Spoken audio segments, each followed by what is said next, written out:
Hello and welcome to Quest Me, the Star Wars podcast that takes you on a quest through Legends and New Canon.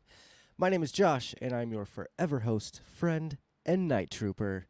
And of course, I can't do this without my all-around fact-checker, Phil. How are you doing today, sir? Doing well, Josh. How about yourself? I'm good. Normally, I would be introducing Justin right now, but unfortunately, he has He's got to do the hero thing. You know, he's out doing real life stuff. So He is temporarily exiled to another galaxy. yeah, that He too. will be back as soon as possible, but Yeah, we're building a ship to get to him so he can be here next week. He will for we got to sure go steal be some here next week. hyperdrives. Yeah. But thanks for coming back, Phil. It's always good to have you on. For those of you that are listening, you can follow us anywhere, basically just by searching for Quest Me Podcast. I'm talking Instagram, Facebook, Twitter, TikTok, YouTube, everything. Just search Quest Me Podcast and you'll find us there. If you're watching right now, thank you for watching. You can listen to these podcasts on Spotify, iTunes, Amazon, all the places you listen to podcasts. Again, just search for Quest Me. Phil, take it away. So this week we have a new guest with us. Tonight, my good friend and cosplay genius, Erin. Muted. Erin's muted. Yep. There we go. Unmuted. Yay! Hello. Hi, Erin. How are you? Doing good. Doing good. Good. Excited to talk Star Wars things. Yeah, thanks for coming on such short notice. Absolutely. We had to move some things around this week. Our friend Steve, who was on last week, is now in, what did he say, Italy or something for his anniversary? Somewhere overseas for his honeymoon. Yeah. So that sounds so lovely, though. Belated honeymoon. Yeah. So it worked out nicely. Now, like Phil was saying, you do cosplay? I do. Do you do this professionally? I mean, as in, I don't get paid for it, but right. So I guess in that sense, I'm not really a professional. But I've been doing costuming, cosplay for, well, how old am I now? About 2 decades that you've been doing. At least. Yeah. You know, I've been sewing since I was 6. So, so you make your own costumes from scratch then? Yep. I do a lot of stuff from scratch. I do a lot of like kind of found object, kind of, I guess compilations, if you will. Erin has helped me go through and like draft and design costume pieces over the years. We have gone and done photo shoots together for various different like themes. We did a whole Hunger Games thing for a couple of years there. It was a Colorado Capital Couture. Yep. Where we were doing Hunger Games inspired fashion. Yeah, well, the Front Range region, Denver, Rocky Mountains, etc., is the capital region of the Hunger Games. So we just decided to start making capital inspired fashion. And we might have to bring that back because they just dropped a trailer for the Ballad of Songbirds and Snakes. Yes. So we're getting back into that world. Yep. I love running fashion show type things. And you do your own convention, right? That's what you were saying. Yes. This spring, end of March, so March 29th, through April 1st, I am hosting a Costume Con up in Denver, Costume Con 42. So the con that is the answer to the life, universe, and everything. But it's 4 days celebrating all things costuming makers. We've got proper makers coming in. We're going to be announcing our guest of honor here very soon. We're going to have photo studios and makerspace and vendors and 4 different costume contests and towel contests. Very important for, the theme. Yeah. So that's very awesome. That's amazing. Because I was actually thinking about getting my Arthur Dent costume back together for Halloween this year. Perfect. Remind me after the show, too, because I might have someone that would be very interested in something like that you would Excellent. That you would like. So I love making remind me afterwards, and I'll give you some We'll talk details after- if you would. talk Yeah, if you'd like the to. broadcast on that bit. I got someone really cool in the back pocket. So. Yeah. But that's awesome. So March 29th to what'd you say? April 1st. 22nd? 1st. Okay, cool. Yep. That sounds. I might have to go up there. And do you have to wear Yeah. a costume to go to costume? You con? don't. You don't. If Okay. you just want to go and admire everyone else's costumes, that is perfectly acceptable. So we're going to be having a ton of classes and panels and, like I said, workshops. So it'll be Heck yeah. it'll be a good time. Well, I will make sure to put any links that you have for me in the show notes so people can find information for that. Sounds great. Yeah, you should already have the Costume Con link as well. So Excellent. Yeah, those will definitely be in the show notes. Thank you again, Erin, for coming on and talking some Star Wars with us, and thank you again, Phil, for putting up with my bullshit for yet another week. I mean, it's only like 2 hours at a time. It's You're right. small It doses, can't- man. It can't be that bad, I guess. That's what my mom says. Just small doses. It's great. So we got to talk about Ahsoka Episode 6, of course. It's called Far, Far Away. But before we do that, Sorry. we always have to...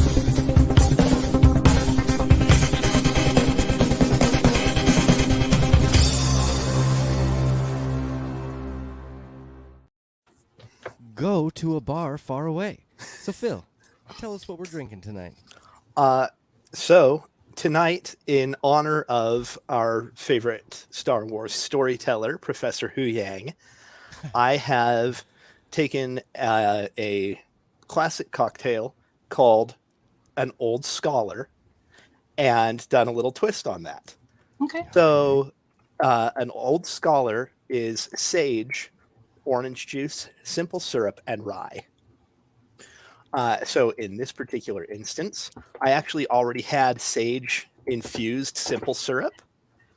And so I did 1 part sage simple syrup, 1 part lime juice, 2 parts pineapple juice instead of orange, and 2 parts rye. Kitty. There's Hi, a Brigitte. She's helpful. She's like, I want to know She what is we're drinking the too. best helper cat. Yes. Heck yeah. But yeah, so Again, It you're is- always bringing the heat with You these do. drinks, man. Like it is absolutely delicious. Sage simple syrup. Can you buy that or do you make that? I made it. I just bought fresh sage, and I made the blueberry sagacity earlier this summer. It was for one of our. I Kenobi think it's for episode? one of our our book club ones. Oh, okay. I made a recipe from Kevin Hearn called the blueberry sagacity, and that was involving sage simple syrup. And so I just made a fresh batch, so I had some on hand. So when I came across that recipe for the Old Scholar, I was like, "Ooh, that's fun." So yeah, Genius. swapping, like I said, the orange juice for lime and pineapple. But yeah, the Hu Yang. Excellent. And as always, drink responsibly. I just have 1 shooter of Fireball tonight. That's all I would like. See, if I'd known that I was supposed to come with cocktails, I'm drinking the most adulty thing ever, which is water. Someone's got to do it. So I'm glad it's you. I got water on tap too. Oh, good. Good. Yeah. Well, I got some Well, water. not tap, Um, but you know. Phil, we're also going to On have him. in the notes a place to go get tickets to go to Peaks Ah, and Pours. Yes. What's that all about? So I found out earlier this week that I did in fact get into an upcoming local bartender competition. Nice. That is in Colorado Springs on October 14th. The event is called Peaks and Pours, and it is actually a fundraiser for Mount Carmel Veterans Services Center here in Colorado Springs. Awesome. And Mount Carmel specifically focuses on a lot of helping veterans dealing with PTSD. So this is an awesome cause to support. and I get to go do like an Iron Chef mystery ingredient style cocktail competition. How How fun. fun. Yeah. So yeah, that's coming up in about 3 weeks. And yeah, there'll be a link for local folks if you want to take a look at tickets. Absolutely. Those are in the show notes for sure. If you're listening in podcast land, if you're watching right now, wait for the show to come out and then go click on that link and check them out. They're not too badly priced. Nah, And it and looks like I said, looks goes like to a it'll be good cause. time. Yeah, looks like it'll be a good time. So definitely check that Awesome. out. Let's get on to episode 6. Far away. Of course, I always like to write my own little synopses, and Justin is now not here for the second week in a row where I've wrote my own synopsis that he loves so much. I can sit here and laugh at you during it if that helps. No, it's fine. You don't have to do that. I'm sure he'll listen Just to it later just and filling laugh in for and- him whenever I can. All right, so the thread of destiny has led us to a little planet called Peridia, a place of dark magic and crazy creatures. It is here that we finally learn of Thrawn and Ezra's whereabouts. But what will it cost? And what the hell is Balin up to? This episode is directed by Jennifer Getzinger. It is written by Dave Filoni. It stars Rosario Dawson, Natasha Lou Bordizzo, and it has our boy Iman Esfandi, who's playing Ezra, and mother effin' Lars Mikkelsen, who's playing quite possibly one of my favorite characters in all of Star Wars, Grand Admiral Thrawn. So awesome to have those guys finally in here. Little fun fact, we do see, and we'll talk about it, but we do see a couple Night Sisters later on in this episode, and those 3 sisters were played by Claudia Black, Gerald Prescott, and Jane Seymour, who actually played the Borg Queen in Star Trek Picard this last year. Or no, it was 2 years ago. Sorry, 2 years ago, when season 2, I believe. Season when they had 2, the yeah, Borg Queen. okay. I mean, it was 3 weeks ago for me. So. Yeah. I'm a little behind. But fun fact, that's another actor that has done both Star Trek and Star Wars. So really fun to see that. Sorry. I mean, Claudia Black is, Farscape. She was in Farscape, Farscape. Stargate, SG-1, Pitch Black. Yeah. So, yeah. Very Sci-fi she is- powerhouse there. Yeah, no, Yeah. she is a sci-fi legend. So, And it was really cool to see Night Sisters in this episode. But first, we start off basically in the whale. Ahsoka's doing her best Jonah in the whale impression with Hu Yang, and they're having a little bit of a story time.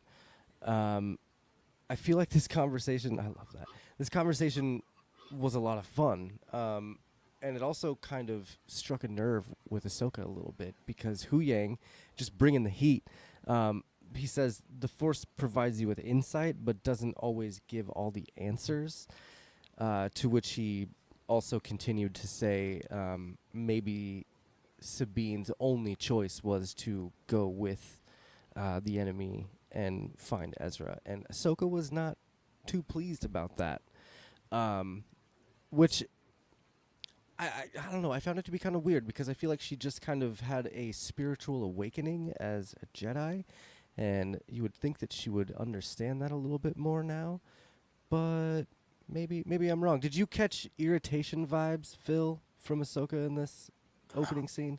she definitely seemed a little frustrated, but I mean, Alright. it was a weird situation that they were going through. I guess that's true. Aaron, what did you think about the whole History of the Galaxy Part 1, 2, and 3? Well, definitely channeling some of our friend Mel Brooks there. So I was like, yeah, we don't have a part 3 yet, but It's not quite a Spaceballs reference, but it's pretty close. Close. Yeah. Yeah. Yep. I like to think that this is episodes 4, 5, and 6. They're kind of making a reference to Star Wars Oh, yeah. episodes 4, 5, and 6. Oh yeah, New Hope, best one. Right. Episode or part 1. And then So. Empire's Part 2, Return of the Jedi Yeah. is Part 3. I mean, it's clearly it's not that, but I just feel like it was kind of a reference, maybe. Little bit, not quite fan service, but just kind of Still nice the nods. fun things. Yeah, a little nice nod for Yeah. us. Yeah. This whole So. show's been fan service, though. We can admit I that, mean, yeah. I right? mean, David Tennant's voice alone is, It's pretty fan servicey. I Lars could Mikkelsen listen playing to. Yeah, oh yeah. Honestly, I could listen to David Tennant tell just like the entire history of the galaxy, part 1, 2, and 3. Just can we just get the podcast of that, audiobook of that? Let's do it. That would At be least have him. great. At least have him read the scrolls. The at scrolls, the beginning yeah. of the episodes. Instead of the guy from Clone Wars, have it be David Tennant Yes. doing the No cat. attack on Coruscant. Dateline. Yeah. So that whole scene was the only time that we see Ahsoka in this whole episode. Yep. It was, last week I kind of mentioned like that week was an all Ahsoka episode. The show is called Ahsoka, and you would think that most You would episodes think. would be all about Ahsoka, but this one was 4 minutes of her, 5 minutes of her, and then the rest was Sabine and her search for Ezra on Peridia. Boy, wait till I tell you about what was the 4th episode of Book of Boba Fett, man. I was gonna say, Book of Boba Fett, aka Mandalorian season. What was that? 2.5. Season 2.5. Yeah. Yeah. No, I was That was doing a too. running joke on this podcast for a little bit because it was Sure. like Yep. 3 episodes, and we're like, wait, did we just What? form into Mandalorian? In Andor season 2, we're actually going to get 3 episodes where it's just Nemec writing his manifesto. It's going to be great. Beautiful. Well, I mean, this Oh, it is sounds Rebel like- season 5, so It is, Yes. and it's spectacular. And I feel like that's kind of what they're doing. If they do another Ahsoka season, I would guess it would be very much more Ahsoka driven. But who knows? Maybe if they do another one, it's going to be Rebel season 6, because I would assume that Zeb's going to pop up at the end of this. They're going to have some where sort of is that? family reunion, That is a right? good question. Yeah, I'm. I was Still expecting hanging out to have seen. still hanging out at the base. He's Yeah. A Delphi Oh. X or yeah. whatever. Carson Teva said, "Hey, you're too involved in this. I can't bring you out on this one." Yeah, I'm wondering if we'll see him testify for Hera as she gets court-martialed, Oh, and that's what brings him in, is him coming in to like talk about her. Just being- as a character witness for her. yeah, sure. I could see that. Well, half of the Ghost Squadron is now gone. they're all there. We've all we, we got Ezra, we got Sabine, we got. I mean, Ahsoka. I mean, wasn't they're bringing technically the part of it, originals, but- bringing the boys back. What do we need? Rex and we and the other guy. got the cameo from Rex. We haven't Yeah, seen that's him a in cameo, the we haven't seen him in the current timeline. I we would need him, still love to Old see Man that. Rex with the Old beard. Man Rex would be great with the big, Mhm. a great big bushy beard. Yeah. Yes. And then Callus. We gotta have Callus come in at some point too, because he was pretty integral Yes, too. please. But I don't know. I'm still on. We had a discussion about the timeline a little bit, and I'm still just kind of wondering what the timeline is, because if maybe Carson Teva was at a Delphi base to get Zeb to take him back. When Mando For- shows up, Yeah, for Hera's trial when Mando shows up at the end of season 3. Mm. could see that. Could see that. Like he's there to retrieve her, That would be the cameo that Mando has, is him walking out of the bar with Baby Yoda, or with Yes. Grogu, sorry. And that would be it. And then it pans in to show Teva picking up Zeb. Hey man, we gotta go. Yeah. That'd be fun. It'll be nice to see him though, and to see I know that Hera, the actress that played Hera, had an interview and said that the end of Ahsoka is gonna be a really good Rebels reunion. Or Mary it's Elizabeth gonna- Winstead. Yes. Yes. And she was saying that it's going to be very satisfying for Rebels fans. So Nice. Good. yeah, This is I'm good. assuming he'll be there. But so moving on to Peridia, which is the first planet we've ever seen outside of the regular Star Wars galaxy. It's basically a whale graveyard. It's where all the Purgles go to die. What did you think about that, Aaron? I was wondering how then they come back, or is that just kind of the end point? You know, is it a one-way street? Because there were small star whales. Is it salmon spawning? Is it? Yeah. Because I mean, there were smaller star whales or Purgles, in the pod that jumped. So do they? You know, they must come back, but some of them anyway. Yeah. And maybe that's why Ahsoka got the biggest one, because that's the oldest one. Yeah. And also, you know, it'd fit the ship. I don't know if her ship would fit in any of the other ones' mouths. Well, it might just be a tight fit. A little cozy. Like when the dentist puts that thing in your mouth Yeah. X-rays. I am very curious about that, because I feel like that whale, that Purgle, is going to get killed. Like, it's going to get shot down. And save the star whales. The rest of them, you know, like, or are the smaller whales that aren't going to their death, like, because they have to be communicating with each other. Like, no, we don't go there. You see that place where the sun doesn't touch. Like, we don't go to that spot. And it could just be the older whale. Like, the older whale's like, well, I know where you're going, and I know that that's where I'm going to end up anyway. So I'm going to take you there and see my doom a little earlier. See, and I thought of it as just kind of like a migration route, and then that some of them just choose to end their time there and not make the journey back. Okay. As much more of just a casual kind of migration, not necessarily a, hey, we only go here to die kind of thing.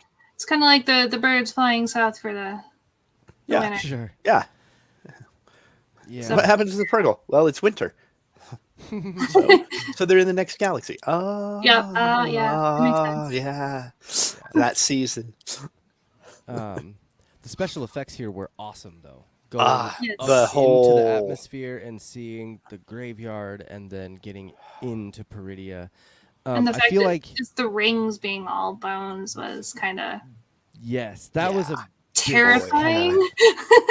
I paused it and I backed it up and I rewatched it like 3 times to just be like, okay, I'm seeing what I'm seeing. Because you get there, the first time you see it, you only see the rings. It's like seeing the rings of Saturn from a distance, and then you get up close. You're like, oh, this is a ring of death.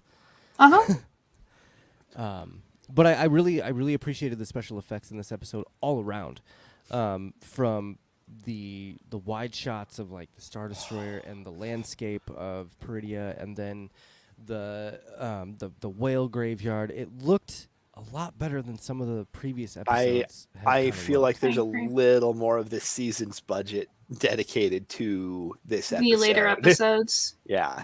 I'm hoping that the next 2 hold up to this as well. Right. And it just seems like, a few scenes in the earlier episodes where you could tell they were in front of a screen. And I feel like this one, it felt like Sabine was running through an actual field, or they were actually on a castle. The Moors. Sure. Which do we need to have her someone running away from a haunted mansion? Just standard, book cover. Oh my god. So now we get to see the Night Sisters in live action. Yes. So what did you think about Night Sisters? Those things were first introduced in The Courtship of Princess Leia, which was one of the first EU books that I ever read, and they were Force witches or something. They called them something completely different. But they were just the witches of Dathomir. Okay. Yes. And it was such an interesting concept to bring into Legends. That was so long ago, and to think that there was Force witches, and now we're seeing real witches in live action. Phil, were you excited to see this, or what were your thoughts? I thought it was brilliantly done. The casting caught me off guard because I actually hadn't. I hadn't actually looked at the cast for this episode that closely. Oh, okay. So I hadn't realized who that was in the under all the robes and makeup. Right. But the voice dubbing for them, the overlaying of the voices was so good. It was just such a Spooky, right? fun, Super spooky scary. effect. It's like, Yeah. okay, so we have three of them here talking. How And it many sounds voices are actually there with them? yeah. Are they channeling more of the other Night Sisters? Yeah. Also, going back a couple of episodes to Toil and Trouble, which I told you was a reference to Macbeth. Mm-hmm. We get our first shot of them, the three witches standing together in the henge on Peridia. And my wife was in the room at the time, and she's just like, oh, because, English majors, we geek out about Shakespeare references. But even But my wife was like, it was oh. another direct reference to that, Yeah. wasn't it? Yeah, no, it was just great. It was like, okay, we've got, I'm expecting an I'm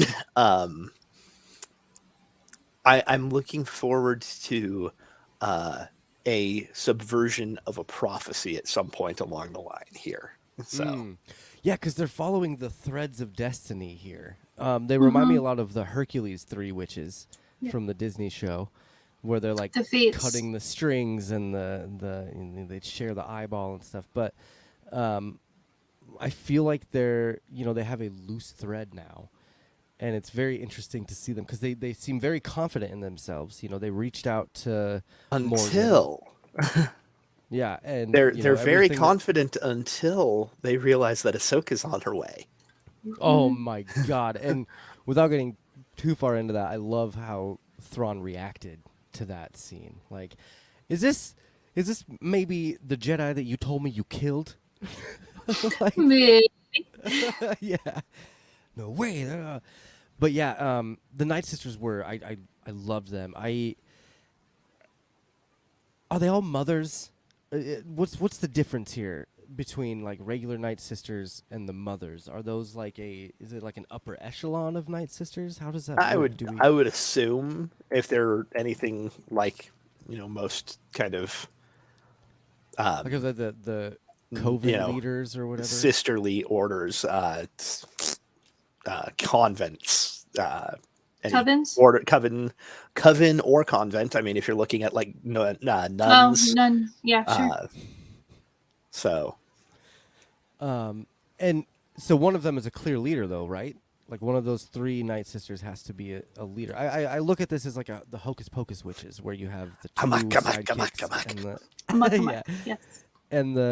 and then the one leader. So someone's got to be pulling a little more strings than the other one, and I feel like they're gonna be confrontational at some point with each other.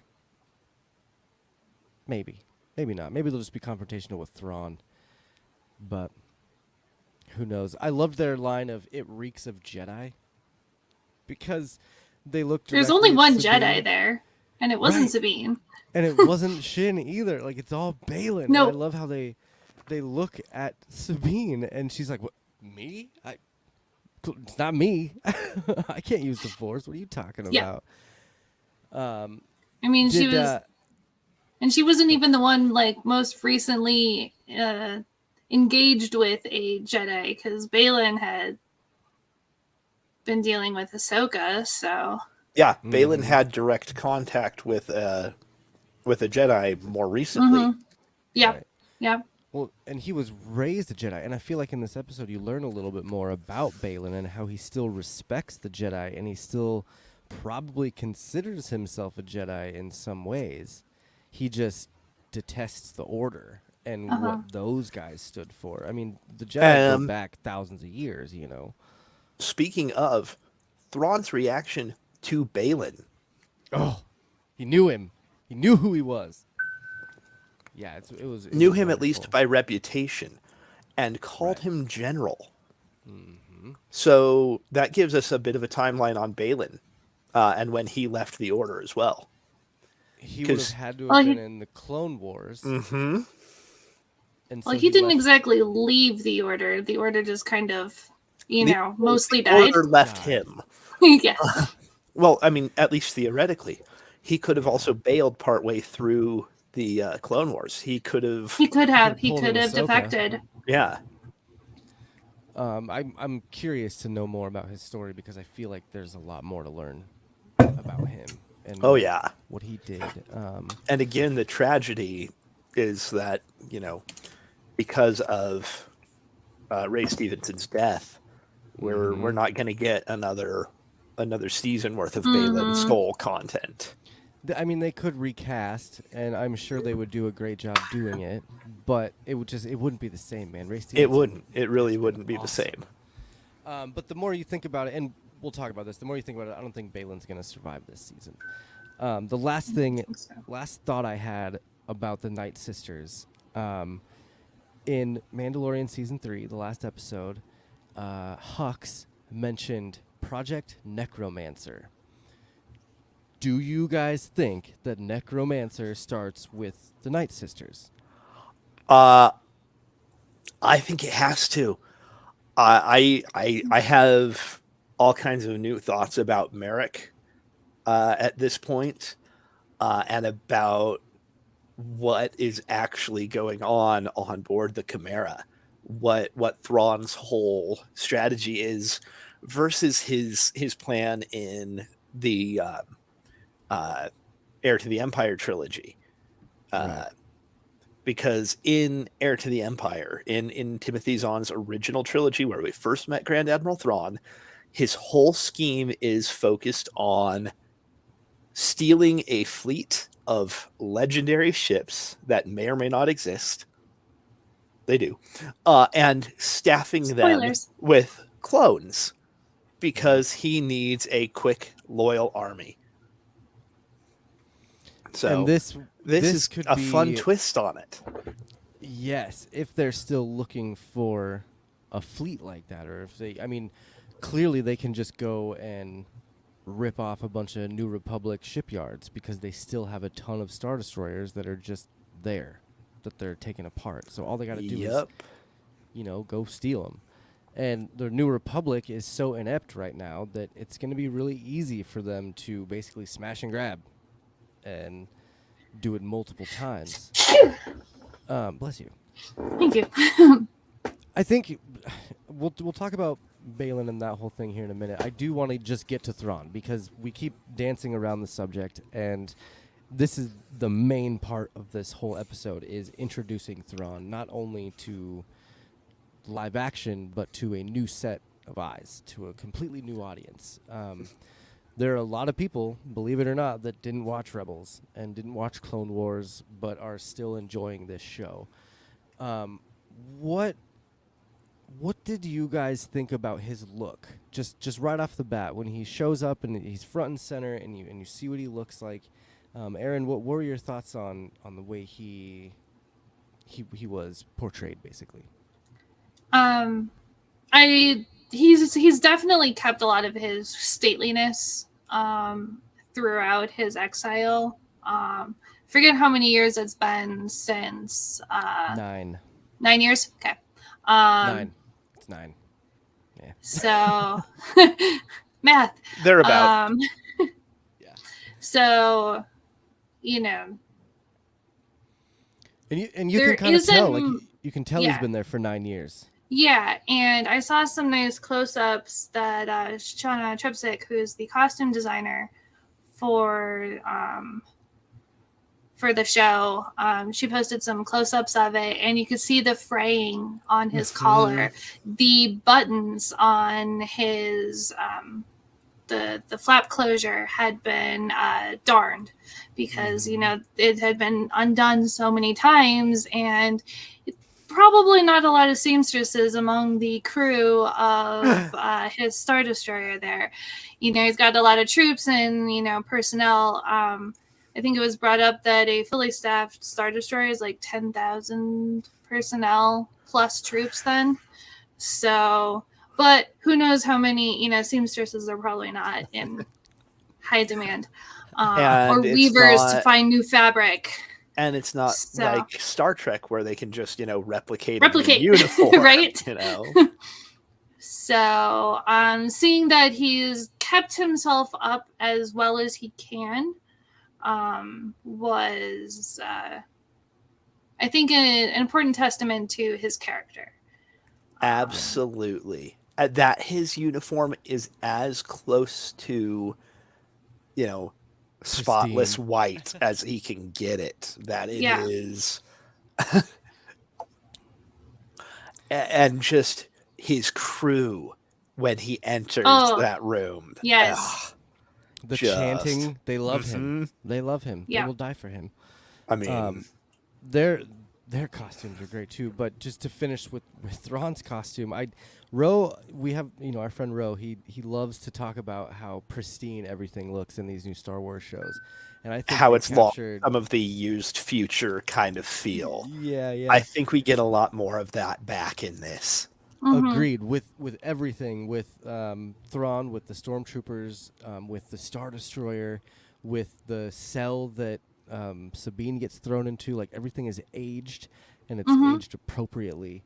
I absolutely loved that Thrawn is like still just trying to make it work. You can tell he's just like. You can tell he's struggling, but you can tell he's making the best with what he's got. Stoicism. Yes. And he's really excited. Classic stoicism. Yeah, he's really excited to get out of there too. Yes. So as ready to leave. excited, as emotional as Thrawn can get. Yeah, like did we see a couple smiles from him in this? Just There were definitely some slight kind of up tilts of the corners of his Yeah. mouth. Yeah, especially when they mentioned Sabine Wren, and he's Now like, there's a He's like, familiar oh, name. yes. yeah, He almost I took love it. delight in that. Oh yeah. yeah. And Lars Mikkelsen is the best choice for Thrawn. I know he was in Rebels, of course. He played the voice. Yeah, he of did his Thrawn. voice. Yep. But they absolutely made the right choice by picking him to play the live action version as well. I don't think I could see anyone else doing it. Yeah, It's, and I appreciate some of the voice actors. They have enough of the actual feature similarities that they can pull in the I voice feel like actors. some of the cartoons do that on purpose, though, too. Yeah, Like some of those animated shows will do that on purpose. like yeah. Ryder. I forget the actor's name. I'm terrible at Looks actor names, exactly but like Ryder. him, yeah. I was like, is that's absolutely that's him. That's Ryder. and that is Ryder. Bo-Katan, too. Ryder in life. Yes. They look exactly the same. Yeah, I loved Thrawn's whole intro to this. When he came in, I looked back at my girlfriend and I was like, I've been waiting for this for almost 30 years. Like, This is what guy- you've wanted Star Wars to do Yes. For so since you long. first read Heir to the Empire. Exactly. That was my sequel. That was not knocking the sequel. I mean, I am knocking the sequels a little bit, but like, they served their purpose. They were fine. I have my problems with them, but Heir to the Empire and that trilogy was my sequel back in the day. So to have this stuff come to fruition has been A long nothing time coming. short of magical. Yeah. Roy in the chat, yes, very much correct castings. Roy, you are absolutely right. Yes. And new character, speaking of, we got a new guy named Enoch, who is quite the badass. Yes. It's just his turnaround and seeing that old school like Roman Empire face on there. I got weird vibes from that because I got a little bit of Gladiator. Yes, absolutely. Scipio Africanus from Gladiator. The one that just gets with the wrecked. mask, yeah. And a little bit of Doctor Who. Sure, with the little angels. Cyberman, a little Cyberman kind of vibe. Especially the most recent the Jodie Whittaker Yes. seasons with the lone Cyberman. Yeah, definitely reminded me of that. It was. And I never watched Doctor Who, so I'm not Ah. familiar. Yeah. But I get it. There's a whole life's worth of Twist My Arm Oh, yeah, for podcasts sure. in that, man. No doubt. I think I was more immediately drawn to the Japanese elements of the The- Night the- Troopers, the Kintsugi, the gold you. work, Yes, reassembling all of exactly. that, and There that it is in was my a notes, direct yeah. inspiration from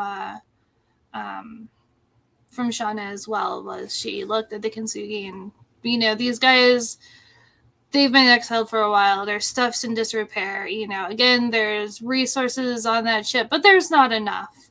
And so they're making do with what they've got, and turning it into an aesthetic. Without completely stripping the Star Destroyer itself bare Oh, of yeah. any resources they'd need Well, to they get want to home. be able to get home, so Yeah. they're not all going to fit on that hyperspace ring. It's that's for sure. it's a little bit of Lost in Space vibes to it, a little bit, Kinda. or Star Trek Voyager if you want to go that way with it. Right. I'm really excited to see who Enoch is under the mask.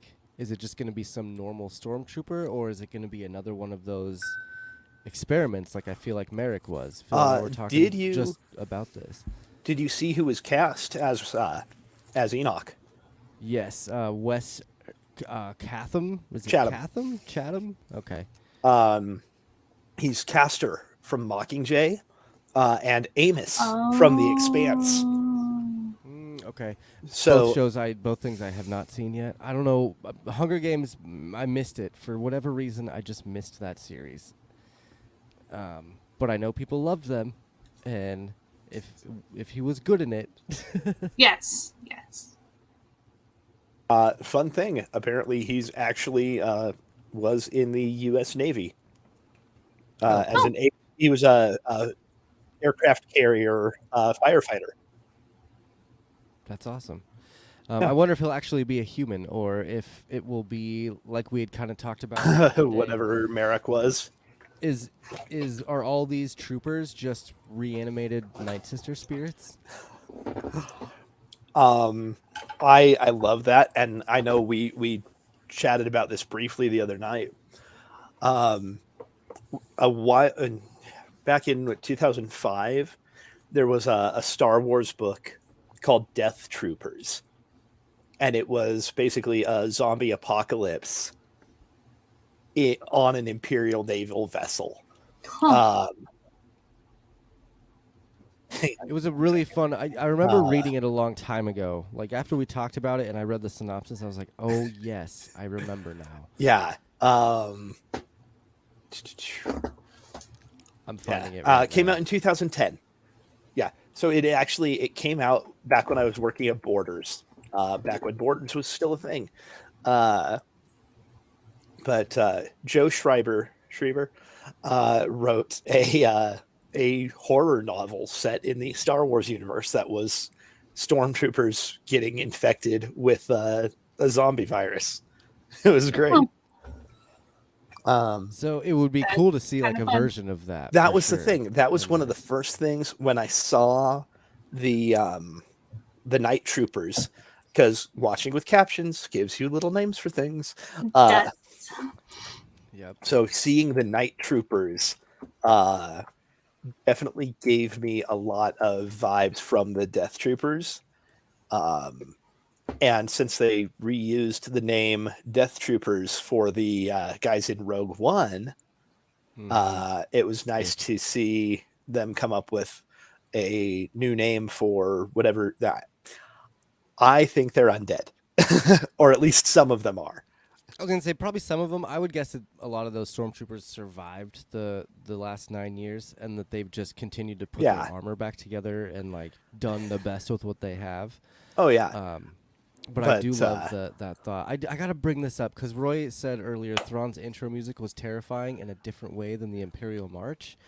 It was so discordant. It was so jarring. It was. And back in Rebels, they used that like organ kind of feel with him, where it was like really sinister. You can tell they're but still kind classy. But exactly. Still hitting the. Yes.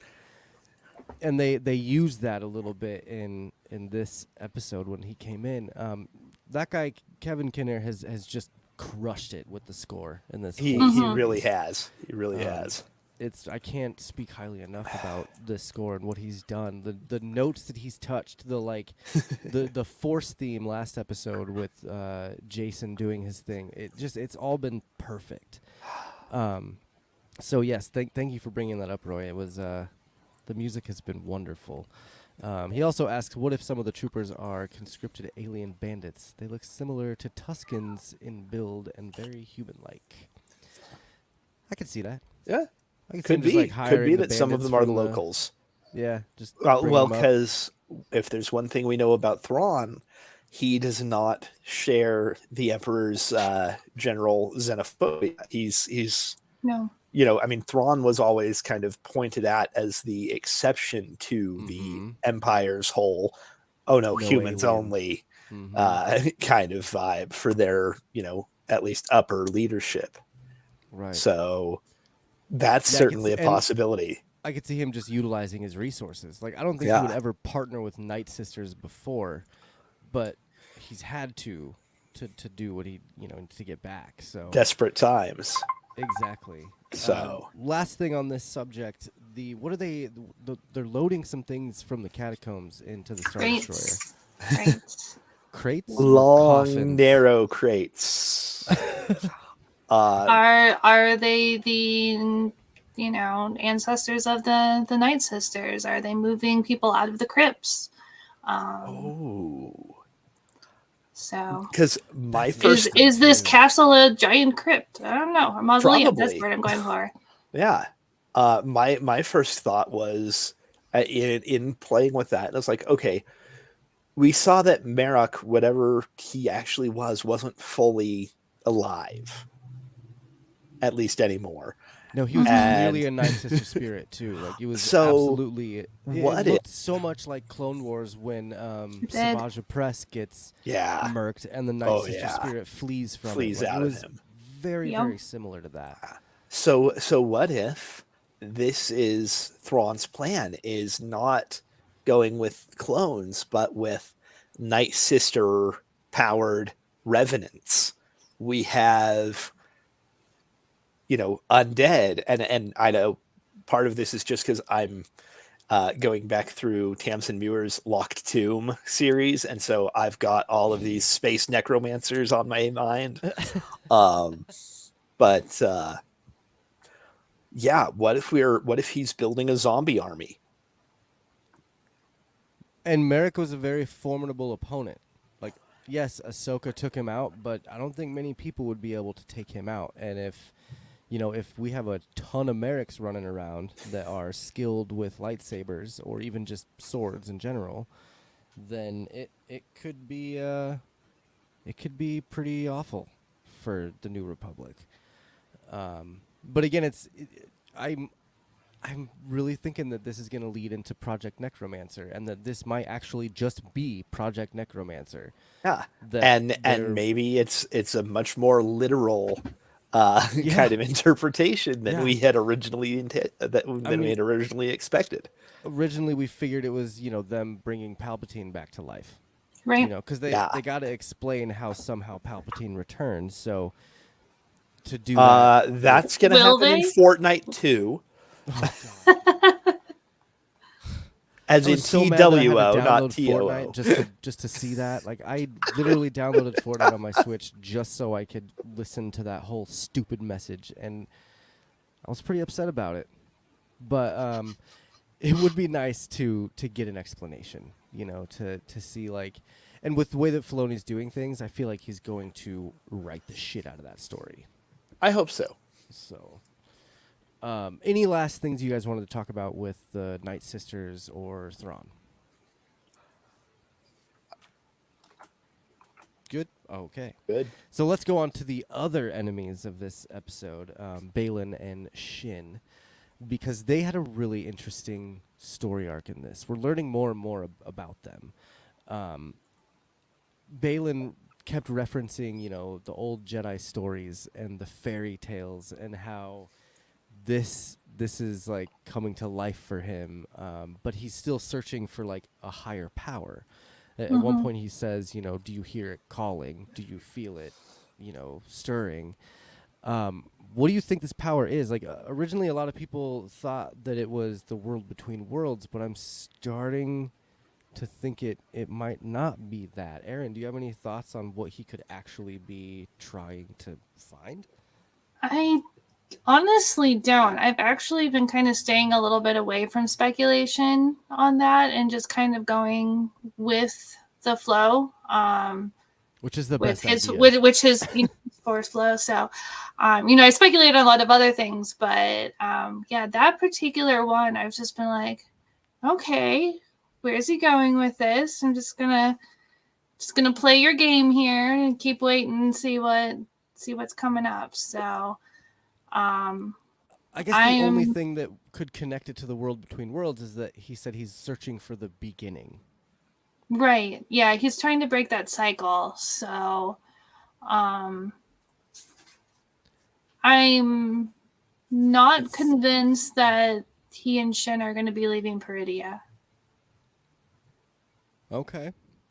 So, Same. I mean, I think it's more likely that Shin will than that both of them will.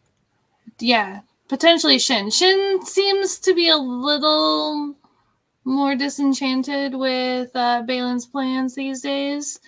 I don't think she She's knows what his That plan is. yeah, how much of that yeah, is just not and knowing? she's not sure. I don't think she likes not knowing. Yeah, clearly you can tell she's like So getting frustrated a little bit. she is. So And she's got a I lot loved more her. at stake.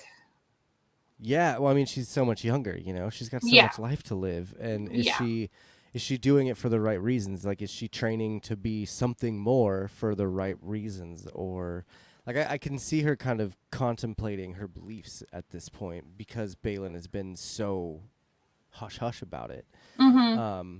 And I loved her asking Balin if he missed parts of the Jedi Order, and he's like, I miss the idea of it. I don't miss the politics of it, but the idea, and He doesn't miss the kind of mess. right, and that's kind of what makes me think that he's still kind of a Jedi. Like, is this maybe a version of Gray Jedi, Phil? Yeah. I think it's the closest we're gonna probably get in new canon anytime soon. That makes sense. It makes sense, and But I he's mean, we got also the had that a little bit of that conversation when we first saw Ahsoka back in Mando season true, 2. The true. whole because white lightsaber blades and all manner of different other stuff. It's like, okay, Yeah, I'm really curious to see like what side he actually leans for. I mean, maybe he's looking whichever for one a is winning. Bendu. Well, maybe he's looking for a Bendu though, something that's That's more force sensitive or more in tune with the force. He's like trying to yeah. find something bigger than an empire or a republic. I like that. I mean, we've seen a Bendu before. Why wouldn't there be some giant force creature on Dathomir 2, or Dathomir 1, Peridia? I think that'd be really fun. I don't think that we saw the last of the Bendu in Rebels, because he's the Force. He doesn't die. He doesn't do anything like that. He just becomes one with the Force. So fun fandom thing. You know who voiced Bendu? Aaron? Yes, it is the Fourth Doctor. Tom Baker. Oh, see, Yep. I didn't know that. I know Tom Baker. So we've but got the Fourth Doctor and the 10th Doctor, Hmm? and I'm sure the other ones that are still available would either love to or have made cameos To that be we're not involved aware in of. Star Wars. Yeah. I think most people want to be involved in Star Wars in some way or the other. Yeah. It'd be cool to see even Tom Baker come and voice again though. If he would Oh, come yeah. back and do the voice of it. Yeah, that's about all he's That's really all able he's to really do. doing anymore. Yeah. Yeah. Voice work. Yeah. He did do a cameo in the 50th anniversary special, but that was almost 10 years ago.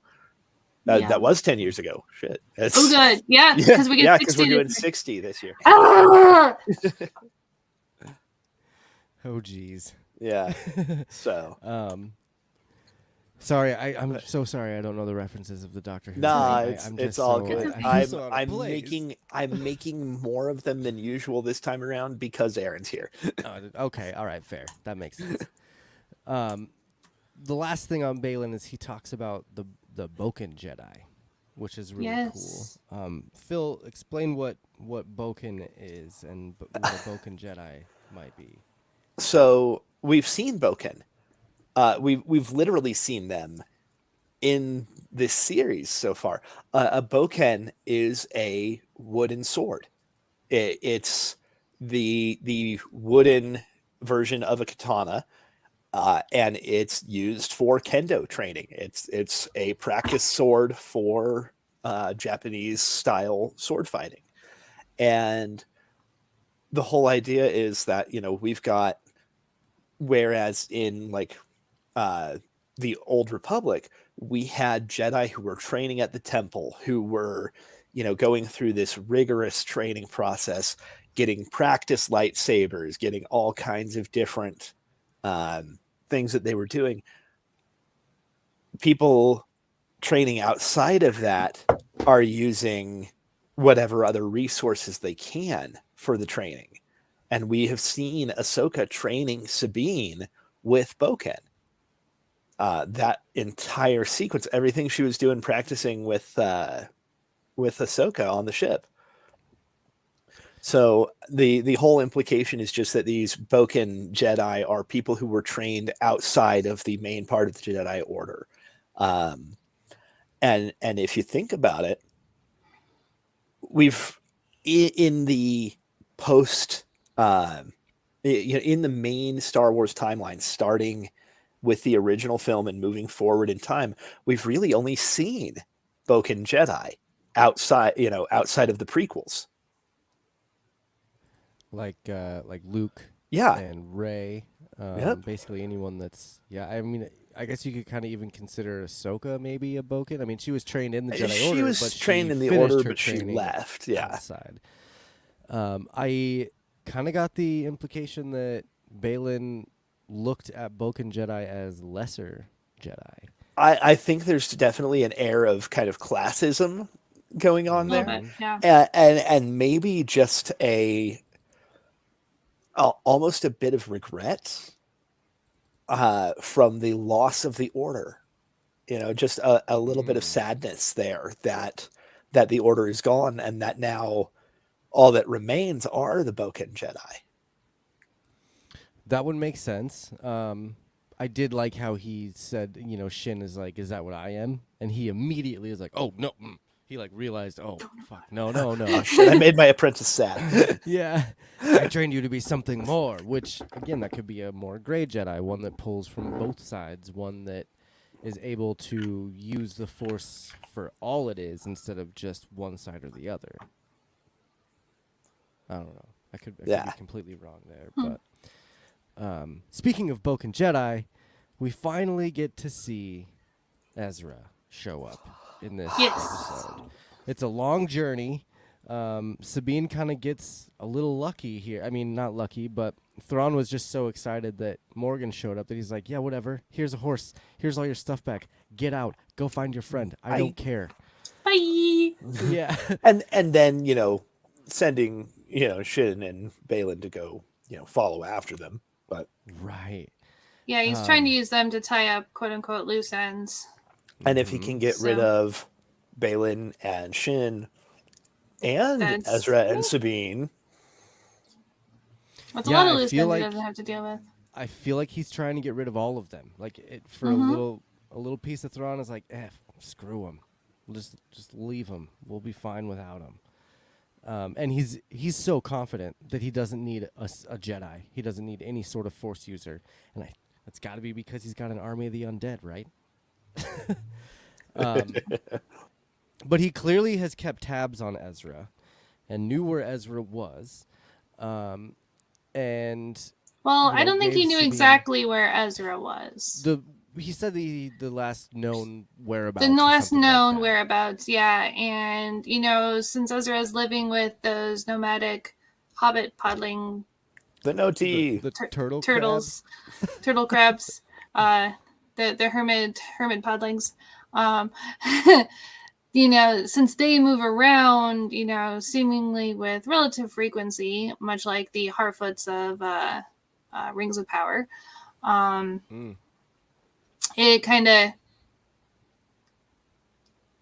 keeps Thrawn guessing. You know, he doesn't know exactly where he is, and he doesn't really have the resources to send out to find him. So I like that aspect. Just like I don't have the stuff. I don't have the crew to dedicate to this.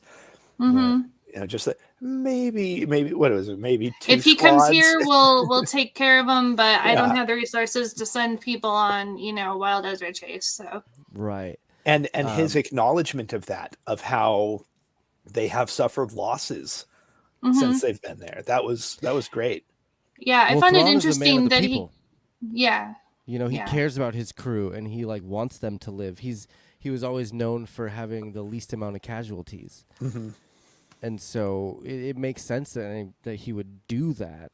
But sorry, I didn't. I thought it was interesting how long a pause he gave to when she said like, "Oh, only 2 squads," because he's like he's been up against Ezra and Sabine before.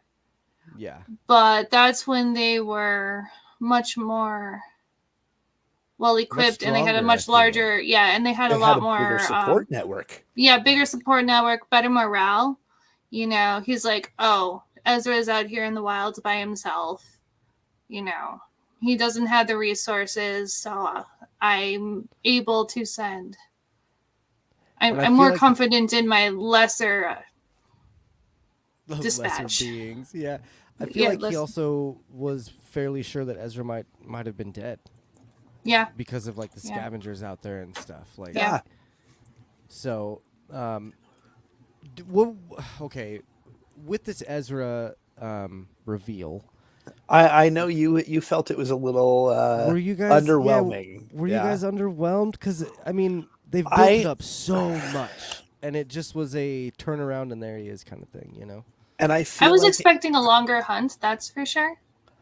I feel like it was intentionally kind of low key. Just like, hey, we don't want to drag this out more than we already have. We've got to at least reunite them now. And again, just playing with narrative structure, hit another complication next episode before they try to go back. Well, it's going to be, I mean, Ezra's going to find out that Sabine doesn't have a plan to get back. Yeah. He's going to find out real quick. Yeah. She's like, this was a one-way trip. I didn't have a return plan. And she doesn't know that Ahsoka's on the way because she doesn't have the connection to the Force. Exactly. She has no way of knowing. But Ezra. And Ezra's been in exile for, 9 years now. You know, has he been training? Has he become basically like Force Buddha because there's nothing else to do? I was kind of actually expecting him to have like his own menagerie. You know, he connected with all the animals and stuff, all the wild creatures and stuff in the area. I'm like, he didn't even have a cat. That would have actually been really fun. A nudie cat. If they had if they gave him more of that. I mean, because, you see with the Loth cats and various other... He started to really connect to the wildlife on Bacall. So. Yeah. And I think that's so... The second those little turtle crab things showed up, I looked at my girlfriend and was like, they're going to take her to Ezra. Yeah. Like, I didn't even have to see the rebel symbol or anything, but just knowing that Ezra was so in tune with animals and was able to, like, speak to them through the Force, and, like, he loved animals. Like, he's that guy. He loves animals, and he would do anything for them. So when that little turtle guy popped up, I was like, oh, yeah, here we go. They're going to take him to Ezra. But I half expected him to show up when Sabine was getting attacked. When she was getting attacked by... when she was fighting the bandits. Oh, by the bandits, yeah. Yeah, for him to just come in and come to the rescue. Either that or he was one of the bandits. You know what I mean? Like, I was kind of thinking that he might have succumbed to the nomad life and was like, well, I got to do something to survive. So, but neither of those happened, and we just followed a turtle to Ezra, and that was about it. I mean, it makes sense in a narrative structure. On Dagobah, Luke moves rocks. On Peridia, the rocks move themselves. Yes, they do. I'm gonna make a meme out of that. Hang on, let me write that down so I can make a meme out of that later. No Luke Um, required. Yeah, but it's just again, I was kind of hoping for a little more action when Ezra shows up, but again, we don't know if he's been training or how much of a Jedi he's become now. So we might get to see a little bit more action when Balin and Shin show up, and Sabine goes, "Here's your lightsaber." Yeah. Like, it'd be just like riding a bike, and he's gonna wreck some fools. It's gonna be great. Or he'll just pull a Luke and throw it away. Oh, Womp womp. He's like, I don't need this And- shit anymore. And Josh is going to kick me out of the podcast in 3, 2. he just catches it and goes, "What the hell is this?" Throws it away and starts throwing rocks. Oh man, no, I don't think that's gonna happen. But I am very excited to see that battle because it's gonna be, it's gonna be Ezra versus Balin and another rematch of Sabine versus Shin. And I think this Yeah. might be the final match between these ones, so it will be cool. Is there? Oh, I did want to mention that Iman is a wonderful choice again for adult Oh, Ezra. he's so pretty too. He is. Those eyes, man. Those eyes They're are just beautiful. entrancing. Okay, so Roy's throwing a comment in there asking if he's wearing contacts just because of how blue, like He not might quite be. Dune level Pretty blue, sure, but like they may have done contacts, but I'm pretty sure what they did, they probably did a digital enhancement like they did with Thrawn. yeah, Because there is no way to get eyes that blue like with just contact luminescence. lenses, yeah. Yeah. Oh yeah. Yeah. And his eyes are really brown. So Or we're They doing gotta be another contacts. crossover, and he's actually on Arrakis. Whoa. That's how they he's do- going to they travel do- back across the galaxy. They do talk about spice, so well, maybe not in Ahsoka, but No, but that was Mando. Kessel. He's got to be wearing contacts though to answer that, Roy. Cause yeah, probably they are very blue. contact They're as a beautiful. base effect, and then a little digital Mhm. enhancement. Yep. Mm-hmm. Thrawn's eyes were a little jarring. I feel like. Well, I mean, they kind of were in the animated Thrawns too, Yeah. so Yeah, that's they were true. like solid red. It was at least you could kind of tell where an iris was on Lars. So. On Mars, yeah. But they're always red, even on my little Thrawn figure. You can't see it, but the eyes are red. No, I can't see it. So But. they were always red. I had to dig that out of my little collection back there just so I could show it off. That's one of my favorite figures that I have. That's why That's it's so one of the cool. only ones that's still in a box. So was there anything else that you guys wanted to cover before we get into segments? We're moving along wonderfully this episode. I just thought of one other thing. Yeah, go on. In the books, and less so in some of his other appearances, but in the books, Thrawn is obsessed with art. Right? Yes. He studies cultures and their art in order to anticipate their battle tactics. Mm-hmm. What if Enoch's mask is from a sculpture that he had sitting around somewhere on the Chimera? Oh, that'd be Huh. cool. Like if he's like pulling apart parts of his art collection to build back some of the armor for his troops. I mean, it could be like I That's- said. He's a man of the people, so he could be Yeah. like giving what he can to help And- the cause. And that would also, explain his understanding of the kintsugi kind of styling Sure. as far sure. as the techniques being used to repair the trooper's armor too. Heck yeah. Kind of tangential factoid about that mask. The face was Yes. sculpted by Dave himself. Nice. That's Dave Filoni? Yeah, Dave The Filoni man. sculpted the face. So That's amazing. Really cool. yeah. God, that man is so talented. Ah, the holy Yes. Filoni, and Filoni we trust. Yeah, and I love Enoch's look.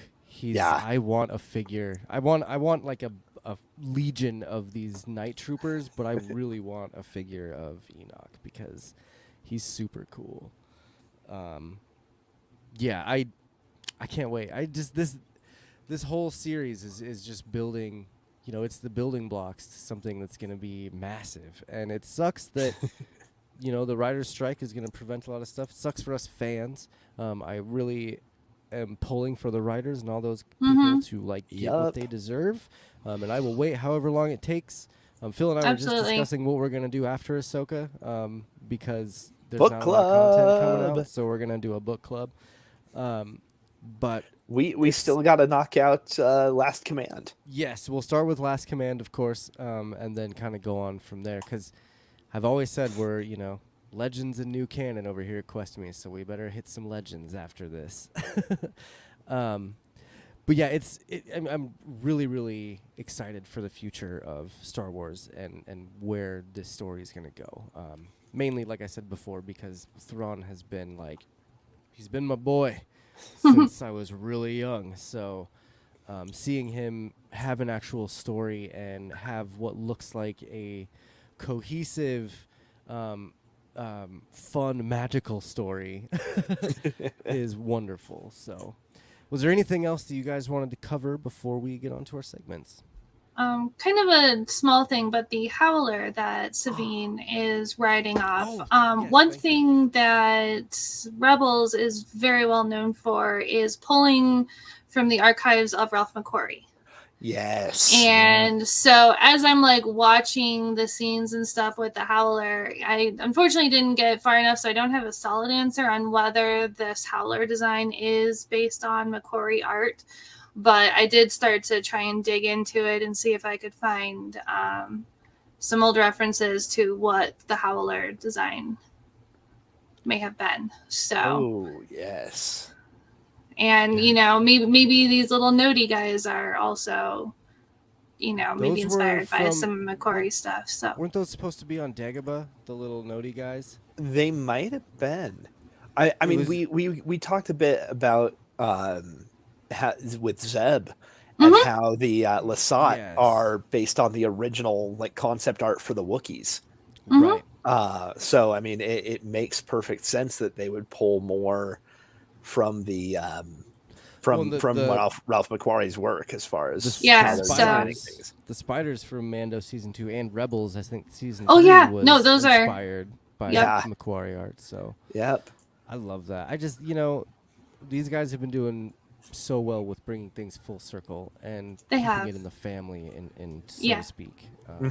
It's been a lot of fun. So and you got a segment with those wolves, so we'll talk more about those things. I've been really good about not talking about actual segments through the episode and leaving those discussions for the actual segments. I'm usually pretty bad about I know this is my killer scene later, but let's just talk about it anyway. One more note from Roy. With Thrawn's eyes versus Ezra's eyes, you've got red and blue. Oh yeah. Interesting. Now, I never put that together. Huh. I do like thinking that Force Ghost Kanan has been training Ezra for 9 years. I don't know if Force Ghost Kanan is real though, because there aren't too many Force ghosts out there. It was a pretty hard thing to do, yeah. As far as I know, there was only a few Jedi that could do it, and it was Obi-Wan, Yoda, and Anakin. Well, now Qui-Gon. Qui-Gon, yeah. And Qui-Gon was the first one to do it, according to Yoda. Chronologically, yeah. Chronologically speaking. It would be really cool to see a Force Ghost of Kanan and see Freddie Prinze Jr. come back and reprise that role. That would be one of the most well-kept secrets in Star Wars history. If he did Anakin back. was a pretty big secret for Ahsoka. Yeah, we had us mega fans had our our suspicions, but it was definitely a surprise. So. All right, guys, let's move on to these next segments. This is great. This episode, we're getting to segments before even an hour and 20 minutes. Last few episodes, we get to segments at 2 hours in, so this is great. We'll start with...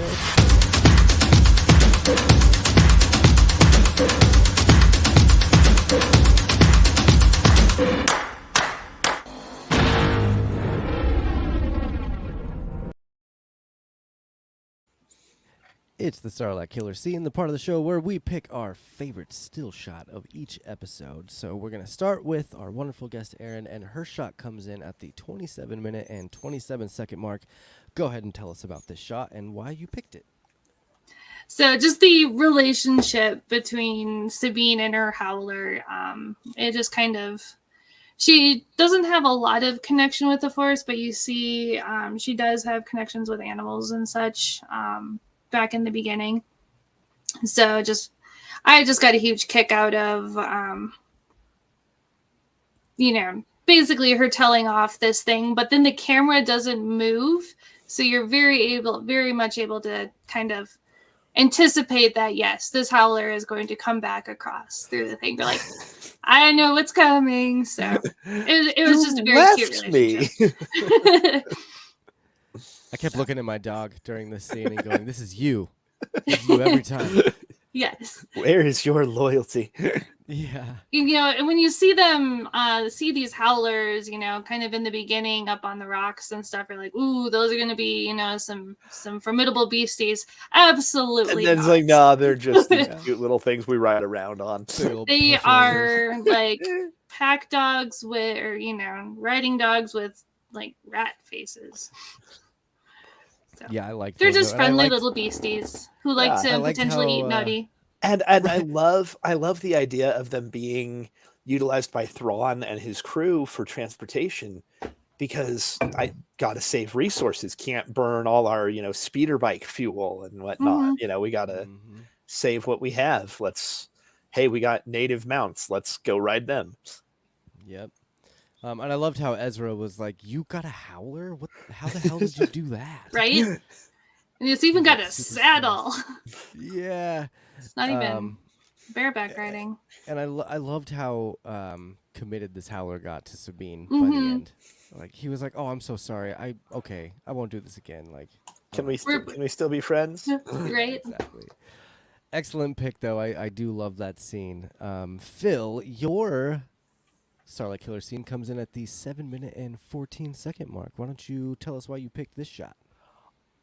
So as we discussed earlier, this is the rings of Peridia. This is me like pausing and almost screaming at the TV when I saw this, because it's Purrgil bones. Yeah. Just, the rib cages and debris of hundreds or thousands, if not more, just dead Purrgil. And there's been so many there that they have just accumulated into these massive planetary rings. It's just the scope of how long the Purrgil migrations have been going. And it was beautiful and reminded me of something that Macquarie would have done as a bit of concept art. It's very dark for Star Wars. It's very dark, and kind of gives us a note on the more serious aspect that we're kind of dealing with in this case. Yeah. I also love to think that Purgia is surrounded by death. Yeah. That whole planet was basically just a death trap. It made me question whether or not there'd be anything alive other than Thrawn and Ezra on the surface. Right. Excellent pick. That was a very close one for me as well. Of course, I have more than one because it's how I live my life. And this is my show, so whatever. But let's talk about Justin's Starlight Killer Scene. It came in at the 17-minute mark, and it is the scene where Thrawn is walking down the aisle, and all of the troopers are just standing at attention and chanting his name. And it is one of the greatest introduction scenes for a villain ever. So I can absolutely understand why Justin would make this pick. And if he didn't pick it, it was going to be mine. So and can we talk really quickly about how spectacular it was that they pulled the Chimera in and parked the docking bay over the top of this tower? I love that. I love that. Just so as I was a like, bit of what detail. are they? Oh, that's cool. Yeah. Good. we have seen Star Destroyers come up over the top of a ship and pull a ship into the docking bay before, but we've never seen one come down over the top of a structure like this. Yeah. Imagine if that thing loses power and just falls. Ion cannon. Yeah. I do love this pick. Yeah, And it I love was- seeing like the stormtroopers where you have the black helmets on the front to like that they've fixed, the old broken helmets with new ones. They look burned or something like that. Like it's just, this is such a ragtag group of Imperials that it kind of reminds you of a new rebellion, and they're doing whatever they can with what they got. So I love it. I briefly will talk about this scene. The 8-minute and 50-second mark was the wide shot of Peridia at the very beginning when Morgan is flying down, or they're flying down into the planet. I love seeing the Night Sister statues. Well, and we'd seen a flash of one out the cockpit window, very close up. Right. And On the earlier in the approach, but just realizing how many there are and how big they are. Yep. And even though that is a really good pick, I love the wide shots of this episode. That one being really good, but my absolute favorite shot was at the 16-minute and 9-second mark when the Chimera is actually coming over that pillar and like coming towards Morgan and the Night Sisters. Just seeing the scope of a Star Destroyer and the sheer like magnitude that ship is like, and it's just so big. And it's not even a super Star Destroyer. It's just it's just a regular ass Star Destroyer. Yeah. But you had the painting of the dragon on the bottom of it, which is wonderful because that's it was always in Rebels, so I'm glad they kept that there. And it's cool that in Mandalorian they had a painting on the bottom of a spaceship, a pirate ship. Gorian's ship. Yeah. Yes, to kind of like show, hey, it's not abnormal. And then seeing the Chimera with it was great. You get a little bit on the side of the Star Destroyer. You can see where the Purgles destroyed it. Where they grabbed onto it. Yeah. Hold it along. They had to hold on. They had to hold on pretty tight, Yeah, Yep. well, because they weren't able to, take it inside one of them. Yeah. And then I think my favorite part about this is seeing all the gold around the Star Destroyer. It matches with the entire army, and like seeing this Star Destroyer coming up on you is going to be much more terrifying than any other Star Destroyer. I don't care. It instantly makes the ship identifiable. Yes. Absolutely. So yeah, that's definitely my pick, and you. Excellent pick, guys. And Justin, I know you're not here. You're here in spirit. Thank you for your pick, and thank you guys for participating in the Sarlacc Killer scene. Our next segment is always a fun one.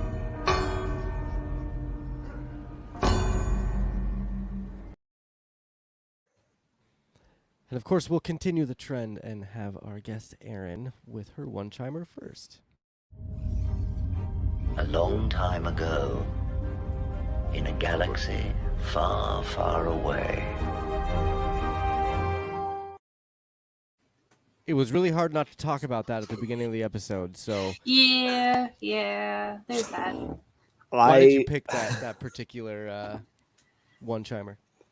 I mean, we kind of sort of talked about it a little bit, but just, David Tennant's voice as Huyang is just, as a longtime Doctor Who fan, I'm kind of obsessed with anything David Tennant does. But then just, it's a classic. It's the scroll. It's how it starts.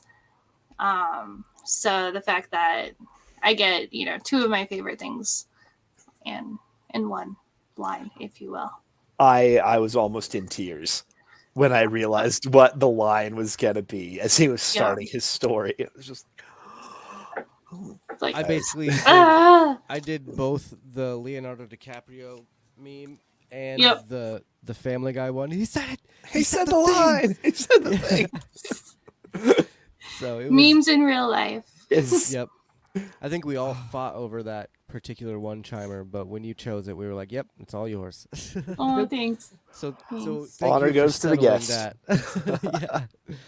Yeah. It was such a cool thing to see in Star Wars, and to actually hear somebody say that. I have So- 2 cats on my desk now. Oh, gracious. Nice. Pod kitties, I love it. Yes, pod kitties. Yeah. Great pick for the one chimer though, Aaron. Phil, let's go on to your one chimer. I thought it was beyond you to underestimate a Jedi. After all, death and resurrection are common deceptions played out by both Night Sister and Jedi. I had to attach the beginning of that just to give it a little that's bit all of good. context, and I love that.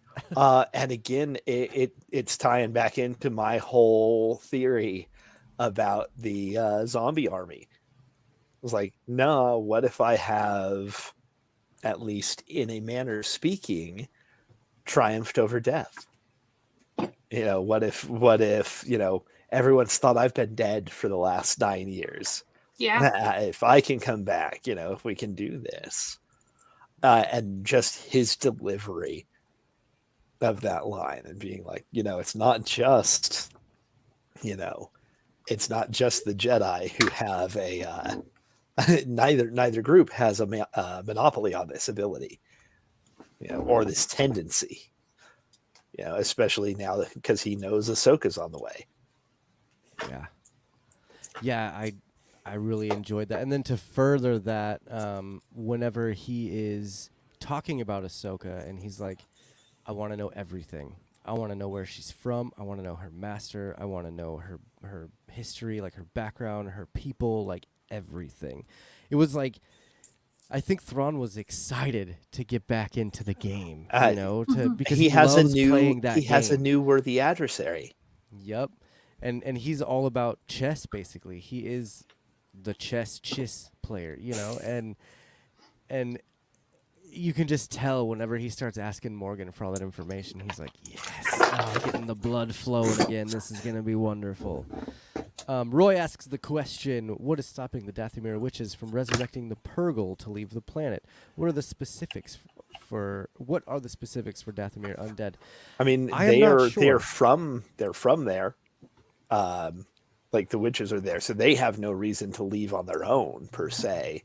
Right. But as far as like why they didn't res the dead Purgil to take Thrawn back to the other galaxy, I hope we'll see more about the limits of their magic, about their abilities.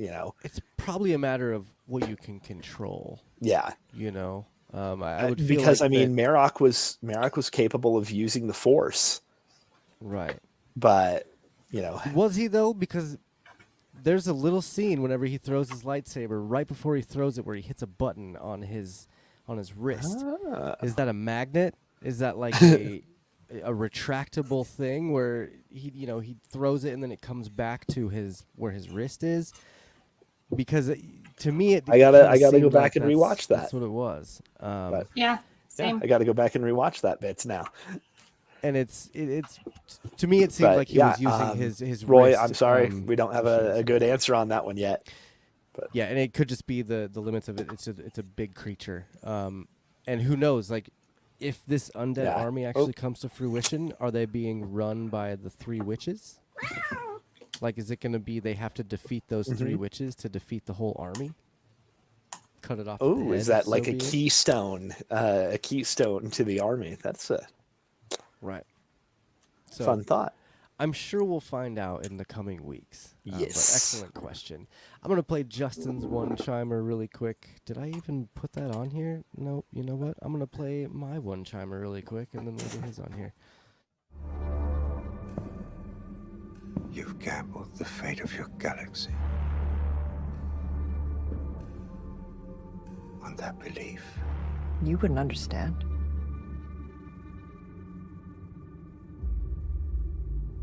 Perhaps not. Oof! Burn! I love this interaction between Thrawn and Sabine, because he's just so satisfied with the fact that Sabine has risked everything for Ezra.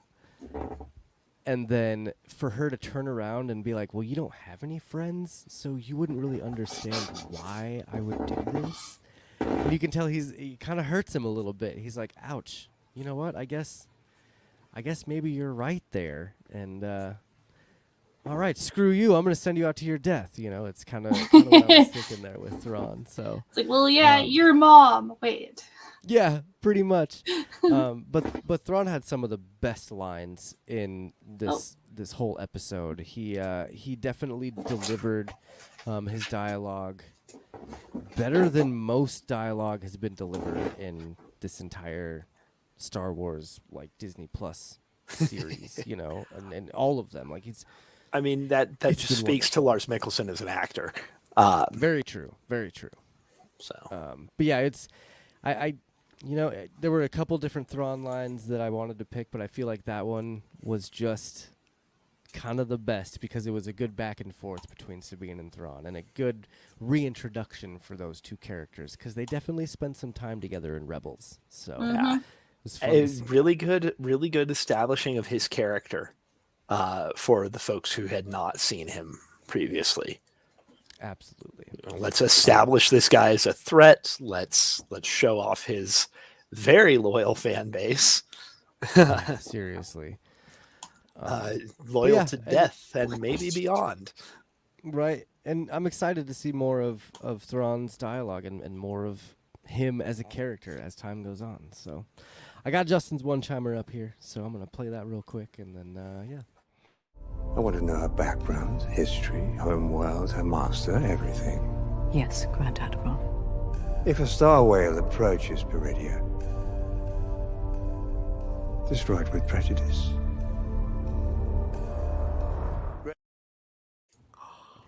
Yeah, so we kind of covered that first part where he's talking about wanting to know everything about Ahsoka, but Justin's main line was the destroy it with prejudice. Because I can only assume that Justin's like, yes, take that thing out. And I do really enjoy that line from Thrawn. Save the Star Whales, man.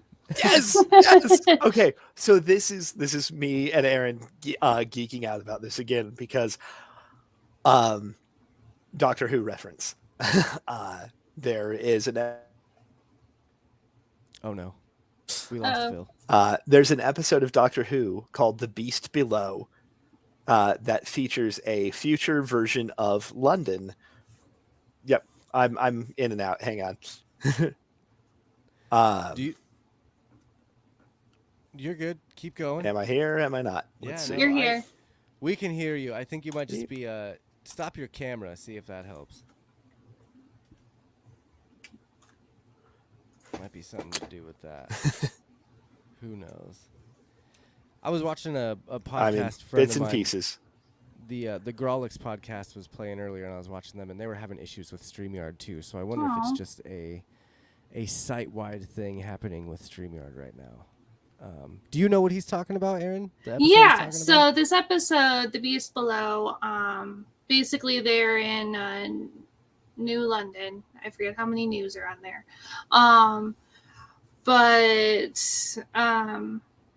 We basically see that these cities in the very end of the episode are carried on the backs of star whales.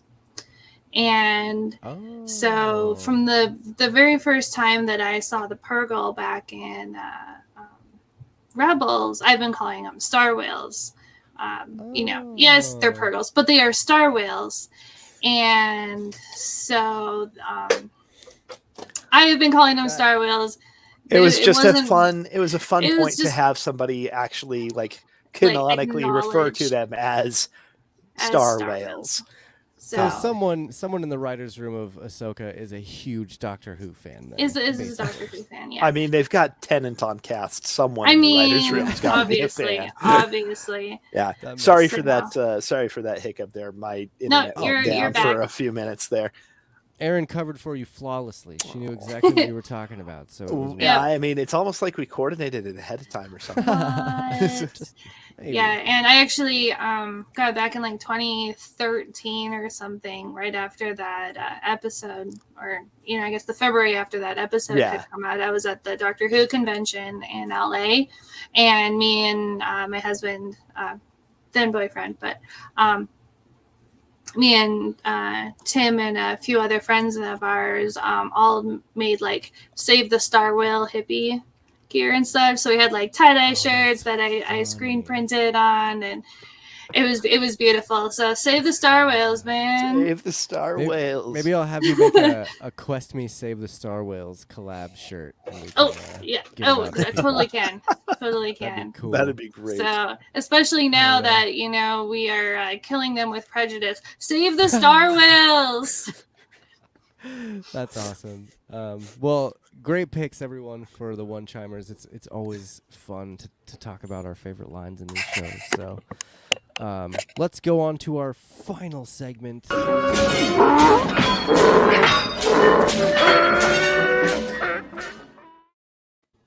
Which is the Tusken Raider, the part of the episode where we rate each episode. I did not give a description for One Chimer, the part of the show where we talk about our favorite line of dialogue of each show. But I'll edit that in. Just wait. It's going to be great. I'm going to splice all of that together, and it's going to be, you're not even going to We're notice. gonna retcon it, and it's gonna be great. Yeah. Yeah. So Be none let's the start with wiser. Erin. What would you rate this episode out of 10 No tea. Ewoks? No, Night 10 Troopers. noties? Out of 10, 10 Night 10 Night Troopers. Troopers? 10 Night What Troopers. would you rate it out? I would, on the scale of also all the other episodes, I would rate this, I think 9 Night Troopers. 9. So Okay. Solid. this one's my favorite so far. Yeah. All right. No, I easily the best episode of the series so far. Now, I mean, I know a lot of that is because we have been looking forward to getting to see Thrawn, Yes. getting to actually It was- hit these plot notes that we've been waiting for since the first episode. So, Well, what would you rate this one then, Phil? same. I got to give it a 9. Okay. And I agree with you guys. I'm also on the 9. I think that last week was the best episode. That's why I gave it a 10.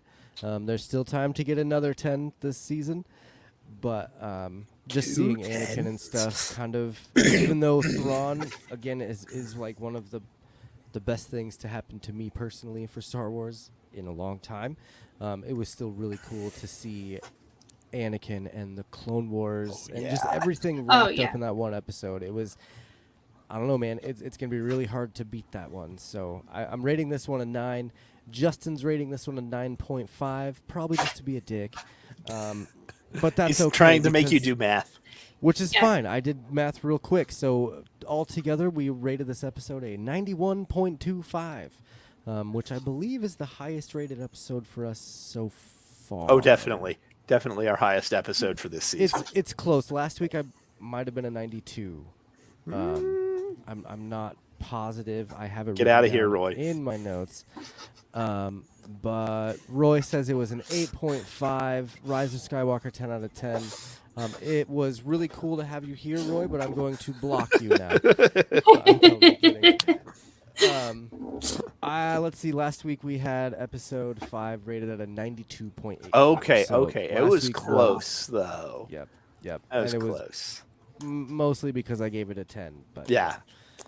this Out week here being a messing with me. 91.25 is definitely, definitely top tier. So that's gonna be it for us this week. It's been a wonderful time hanging out with you guys and talking about probably one of the best Star Wars episodes that we've seen in a really long time. Erin, why don't you just give us a little refresher on maybe where people can find you and find your costume convention and stuff like that? Sure. I am on Instagram and Facebook. I don't post on my Facebook page nearly as often, but my handle is, which direction am I pointing? I don't There you go. understand things. Yeah. There we go. That's my my Instagram handle there. That's at ampersand, the word Ampersand. ampersand, the number 15, for Yes. those of you who are listening later tonight or later Right. this next week. For those of you who are not watching live. Words are fun too. So yes, ampersand 15 on Instagram. And then the convention that I'm running this year is CostumeCon 42. You can find that at costumecon42.org. And then in years that I'm not running CostumeCon, I run a steampunk and fantasy convention called WhimsyCon. And Ooh. you can find that at whimsycon.org as well. Check is them out, awesome. Colorado folks. These are Yes. awesome conventions with really cool guests and a lot of fun activities and panels. Yes, yeah. thank you. Phil, what about you? Why don't you give us a rundown on where people can find you and what you do? So again, my blog is at swordsoftheancients.com. You can find me on Blue Sky now, mostly at Flipwriter. And you'll be able to find me here in like 3 weeks at Peaks and Pours doing that bartender competition. Oh, yes. Hell yeah. And of course, all of the links that were just mentioned are in the show notes. If you're listening in podcast land, just hit those show notes and you can click on those links and it'll take you wherever you need to go. So Yes. And definitely make sure to check everything out. Juan, buddy, for you, we will give the episode an 11. Absolutely. Just for and you. Thanks to you guys in the chat too for hanging out, Roy and Juan. And I know there was a couple other people. Don't ever feel shy to say some things. We love hearing from you guys. So thanks again for hanging out in the chat. And of course, thanks everyone for listening and watching Quest Me. As always, it's a great time. And you can find Quest Me anywhere online. Just search Quest Me Podcast, Facebook, Instagram, Twitter, TikTok. What's the other one? Threads, like all the stuff. There's too much, but if you any of your favorite social media apps, just search Quest Me Podcast, and we are there. So, thanks again for listening. Let's do a little sign off. Of course, I'll introduce it. We'll go to Phil, and then to Erin, and then I will close it out. So, for Quest Me, I have been your host. I'm Phil. Erin. Thank you all again for watching. My name is Josh. We will talk at you next week. May the Force be with you.